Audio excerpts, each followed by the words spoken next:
Okay, तो start करते हैं अपना रिप्लेसमेंट थ्योरी। ये हमारी यूनिट 3 है, यूनिट 2 पर इसके बाद में आएंगे। तो रिप्लेसमेंट थ्योरी पर होता क्या है, बेसिकली हमको करना क्या होता है कि कुछ मशीन्स को रिप्लेस करना होता है कुछ टाइम के बाद, बिकॉज उनकी परफॉर्मेंस, उनकी रीसेल वैल्यू कंटिन्यूस डिक्रीज होती जाती है। फॉर एग्जांपल, हमने कोई एक ट्रक है, जब कोई एक ट्रक बाई करते हैं तो उसकी per year maintenance cast increase होती जाती है, क्योंकि जितना ज़्यादा वो जैसे जैसे पुराना होता जाता है उतनी ज़्यादा उसका मेंटेनेंस कास्ट इंक्रीज़ होगा। उसके टायर्स पर खर्च होगा, फ्यूल टैंक पर खर्च हो रहा होगा, और उसके इंजन की सर्विसिंग हो रही होगी, तो ये सब उसके मेंटेनेंस कास्ट पर आता है। तो मीन्स उसकी मेंटेनेंस कास्ट इंक्रीज़ हो रही होती है, और साथ ही साथ पर ईयर उसकी जो रीसेल वैल्यू होती है वो भी डिक्रीज़ हो रही होती है।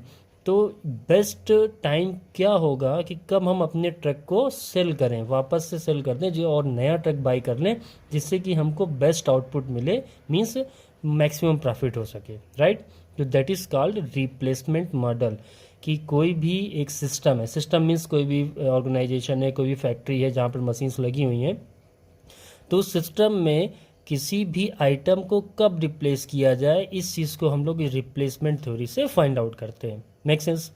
अब रिप्लेसमेंट मॉडल पर होगा क्या कि दो टाइप से हम लोग प्रॉब्लम को देखेंगे। दो टाइप से प्रॉब्लम देखने का मतलब क्या है, पहली टाइप की प्रॉब्लम होगी replacement of items whose efficiency deteriorates with time, कि ऐसे आइटम जिनकी एफिशिएंसी टाइम के साथ साथ क्या होती है, कम होती चली जाती है, राइट।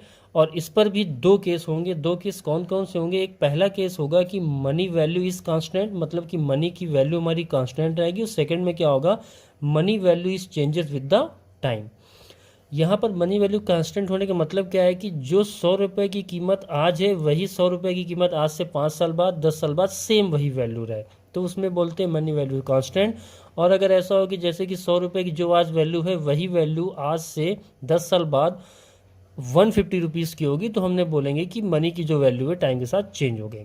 ओके, तो ये हमारे फर्स्ट केस, फर्स्ट वाला जो हमारा टाइप है, इसमें दो केस होंगे, ठीक है, जिसमें जो भी आइटम्स होंगे उनकी एफिशिएंसी टाइम के साथ डिक्रीज होती है, और उसमें दो केस होंगे। पहला है कि जिसमें मनी कांस्टेंट होगी, सेकंड जिसमें मनी कांस्टेंट नहीं रहती है।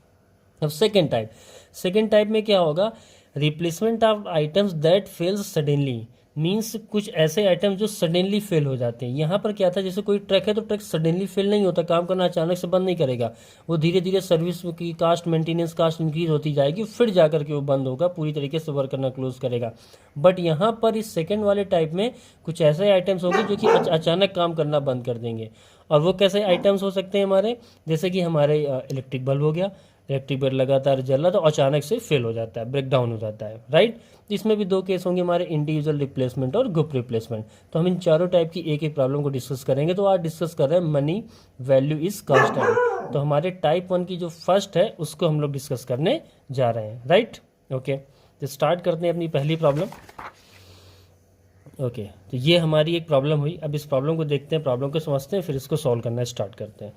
तो है क्या, अ ट्रक ओनर फाइंड्स, एक हमारा ट्रक ओनर है, उसने क्या देखा कि उसको कुछ अपने प्रीवियस एक्सपीरियंस से उसको पता था कि जो 8000 रुपये उसको ट्रक की कास्ट थी, मतलब 8000 रुपये ने उसे परचेज़ किया था। और क्या था कि फर्स्ट ईयर में उसकी मेंटेनेंस कास्ट 1000 रुपीज़ थी और उसकी रीसेल वैल्यू 4000 थी, राइट। इसी तरह से सेकेंड ईयर में उसकी ट्रक की मेंटेनेंस कास्ट 1300 रुपीज़ थी और उसकी रीसेल प्राइस 2000 रुपीज़ थी। सेम थर्ड ईयर में 1700 उसकी मेंटेनेंस कास्ट थी और रीसेल प्राइस उसकी 1200 थी। और ये सेम हमारा 8 ईयर्स तक का डेटा हमको क्वेश्चन पर गिवन होगा, राइट। अब क्वेश्चन में पूछेगा determine at what time it is profitable to replace the truck, तो किस टाइम पर हमको सबसे बेस्ट रहेगा कि हम अपने ट्रक को रिप्लेस कर दें तो हमको प्रॉफिट मिले। ओके, तो अब इसको किस टाइप की प्रॉब्लम को सॉल्व करने के लिए हम इस तरीके से एक टेबल बनाएंगे हमेशा, ठीक है। ओके, तो टेबल में हम लोग क्या क्या करेंगे देख लेते हैं। सबसे पहले ईयर की, क्वेश्चन में जितने भी ईयर दे रखे हैं हमको 1 से लेकर 8 तक ईयर दे रखे हैं, तो ईयर हमने यहाँ पर लिख लिए।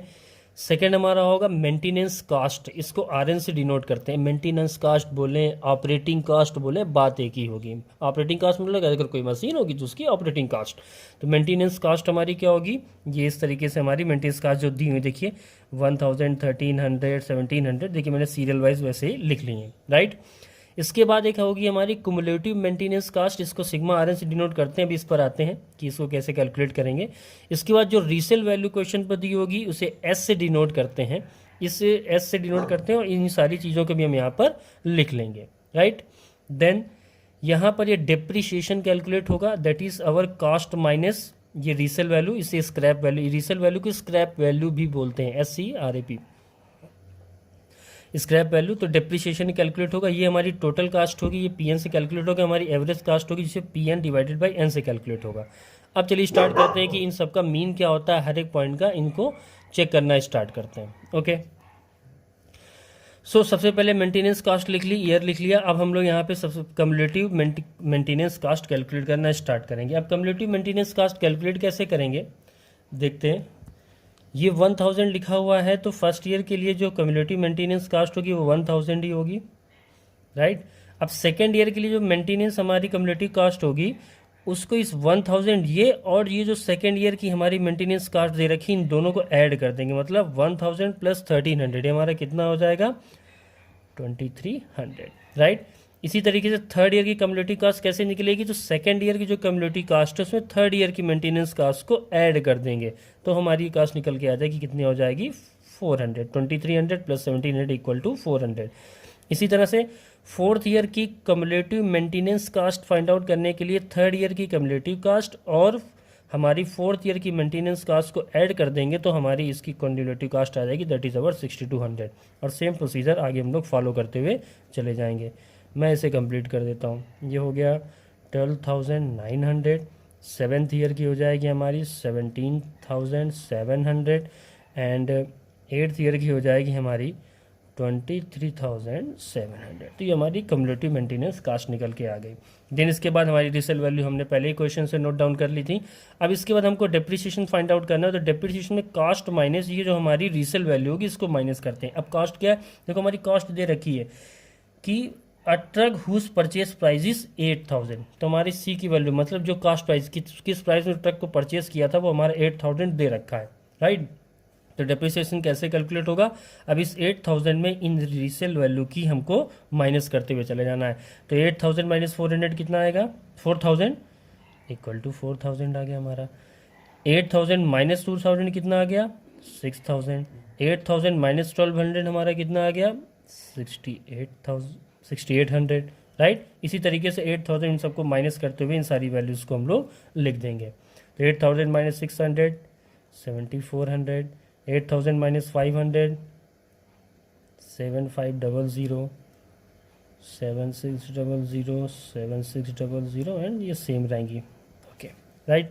तो ये डेप्रिसिएशन इस तरीके से हम लोगों ने कैलकुलेट कर लिया। कैसे कैलकुलेट किया, इन रीसेल वैल्यू को 8000 में माइनस कर दिया, तो वह डेप्रिसिएशन कास्ट प्राइस माइनस हमारा एस क्या थी रीसेल वैल्यू थी, ओके। अब हमको क्या कैलकुलेट करना है अपनी, ये टोटल कास्ट PN कैलकुलेट करनी है, राइट।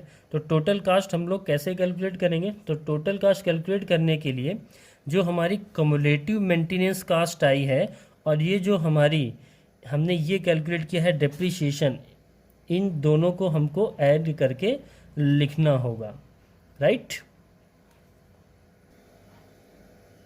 ओके, तो स्टार्ट करते हैं।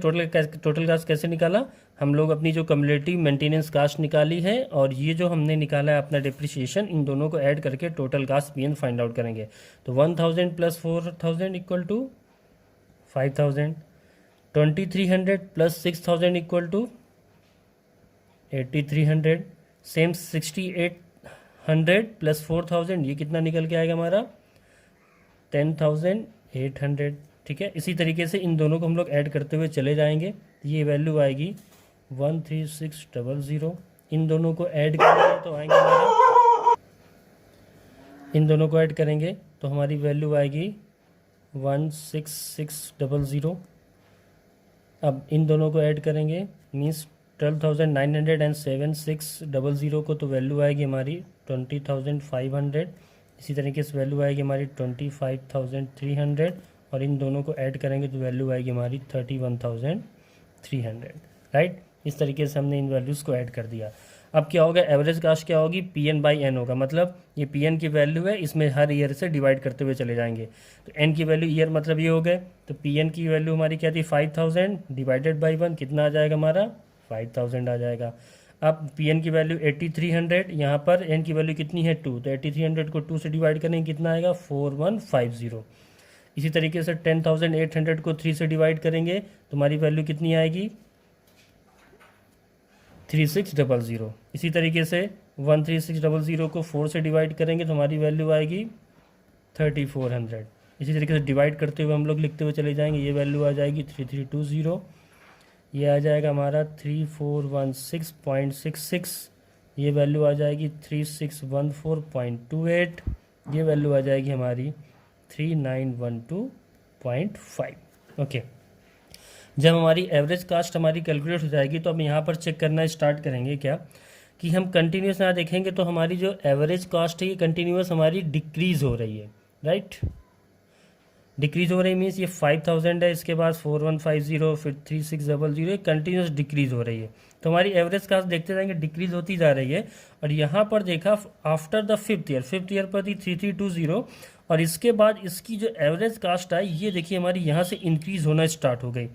इसका मतलब क्या हुआ, जिस पॉइंट तक वो डिक्रीज हो रही वो तो ठीक है, जहाँ से इंक्रीज हुई ये कहा किस पॉइंट पर इंक्रीज हुई 6 ईयर पर हमारा। ओके, तो हुआ क्या, तो ये हमारी 5th ईयर के बाद कंटिन्यूसली हमारी एवरेज कास्ट इंक्रीज हो रही है। इसका मतलब क्या हुआ कि हमारा बेस्ट हमारे लिए ऑप्टिमल सोल्यूशन क्या होगा कि हम अपने ट्रक को 5th ईयर के एंड में रिप्लेस कर दें, तो ये हमारे लिए बेस्ट प्रॉफिटेबल होगा।